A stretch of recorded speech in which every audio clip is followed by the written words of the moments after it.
Good morning, all grade 10 students. My name is Mrs. Burns, and for those of you who do not know me, I'm the guidance counselor currently covering all students with last names A to F. Today I'm going to walk you through and guide you on the course selections for next year and some key points to take note of going into grade 11. The key is always to start by using My Blueprint. This is your go-to for being on track. It's essentially going to be your calendar going forward from now until grade 12. Everyone needs to be familiar with this. This is where you start by selecting your courses and planning ahead.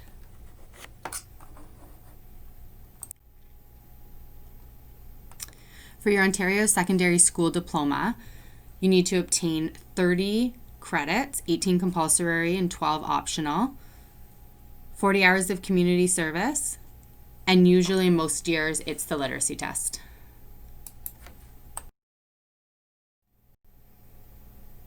For the 4 years, you need to obtain 30 credits. Within those 30 credits, the compulsory that need to be required are 4 English, 3 math, 2 science, 1 geography, 1 history, careers and civics, 1 art, 1 French, and 1 health and phys ed. There are 4 pathways to choose from. All 4 have different benefits with different ways of learning. You want to choose a path that you enjoy. University, college, which for most part will lead you down different careers. You have apprenticeship and right into the workforce.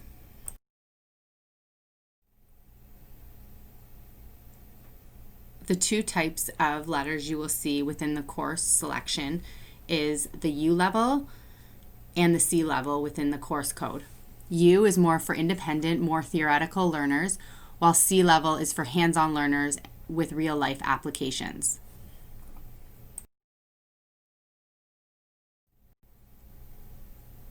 Along with the C and U levels, there will be courses that have the M, O, and E within the course code. M is both for university and college level. You have O, which is usually for elective courses or college, and E, which is for all students who wish to make the path right into the workplace. College diplomas require 6 grade 12 courses. They can be level C, M, or U level. Just like universities, colleges will require the specific prerequisite courses, which brings me back to that same important note, making sure that you're always planning using My Blueprint. Some programs do also request extra admission requirements, like auditions, interviews, and even essays. It's important that you make sure you review and do your research beforehand.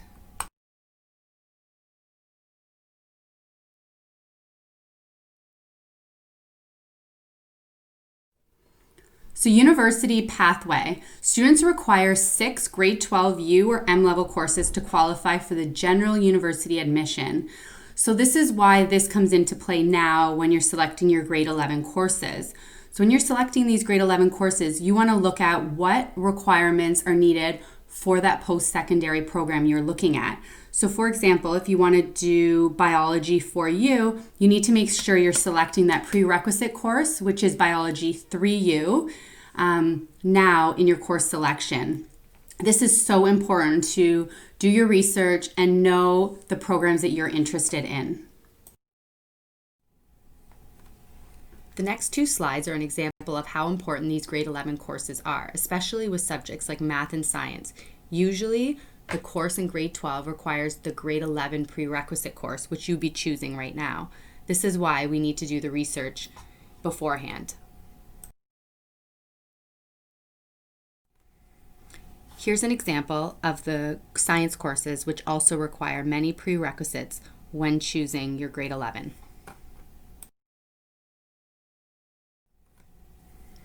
In order to receive your certification for Extended French, 7 courses are required.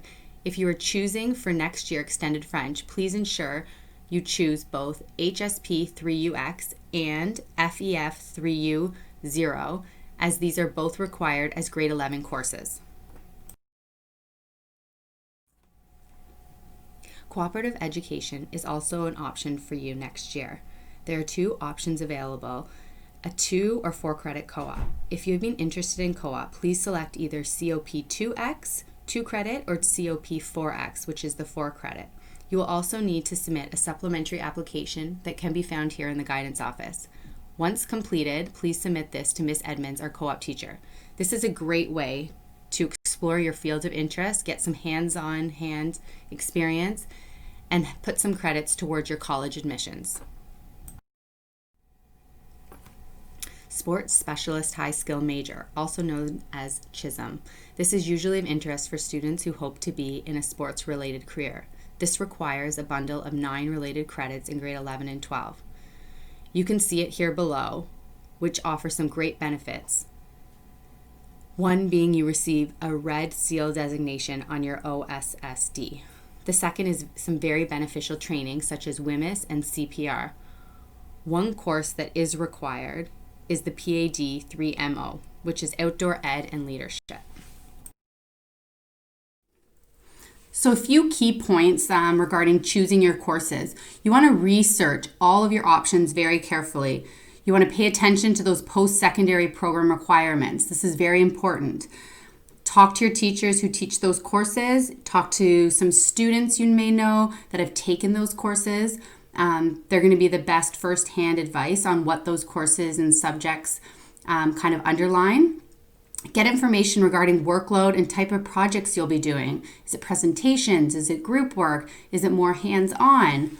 You want to select your courses in which you likely to experience success in, and then have a backup plan. That pathway doesn't work out for you and you change your mind, you want to have a second option. So do your research.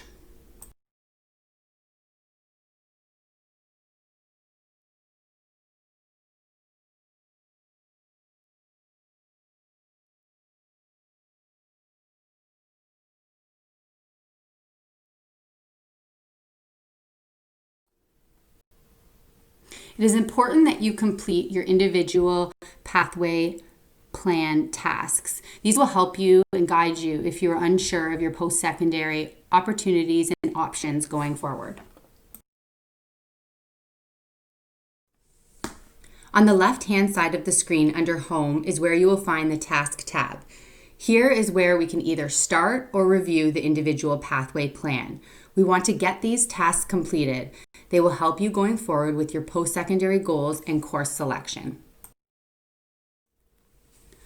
One of your IPP tasks are going to be your high school planner. So you want to get those courses in your high school planner in advance so that when course selection comes around in a couple weeks here, you can just plop those into selecting your courses.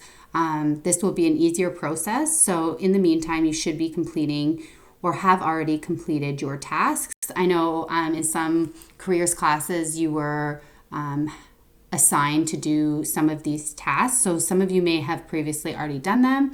If you have not, they're not hard and you should go on and take a look and try to complete those tasks in advance. Once you have completed your high school planner, this is what your screen would look like with 8 full courses in place. In the same area is where you will also have the opportunity to submit and verify your courses selected on the opening date of course selection.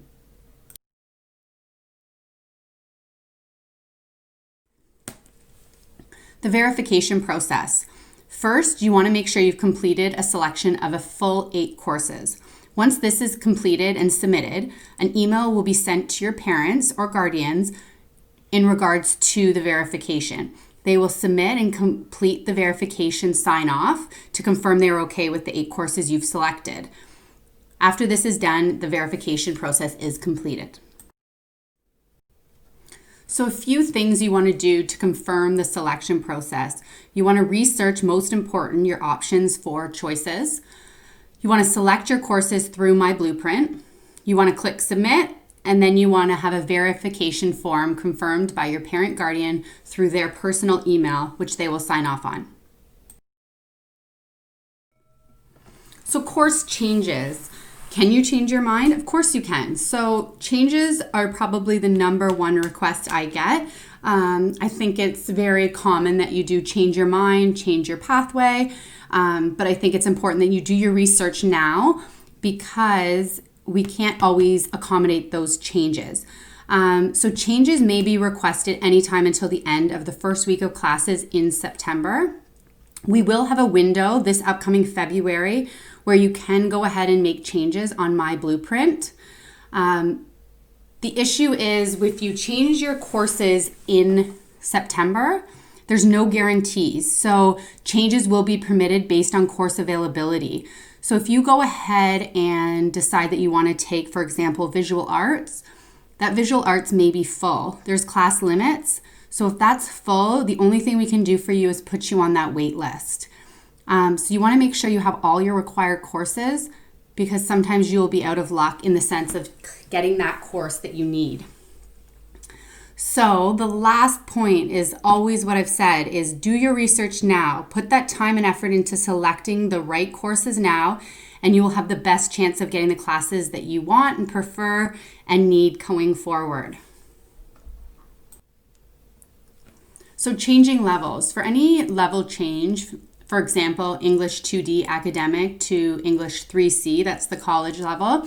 If you have any changes you want to make with the level, please contact your guidance counselor either by email, phone, set up in a meeting, and look at the potential post-secondary requirements that you need.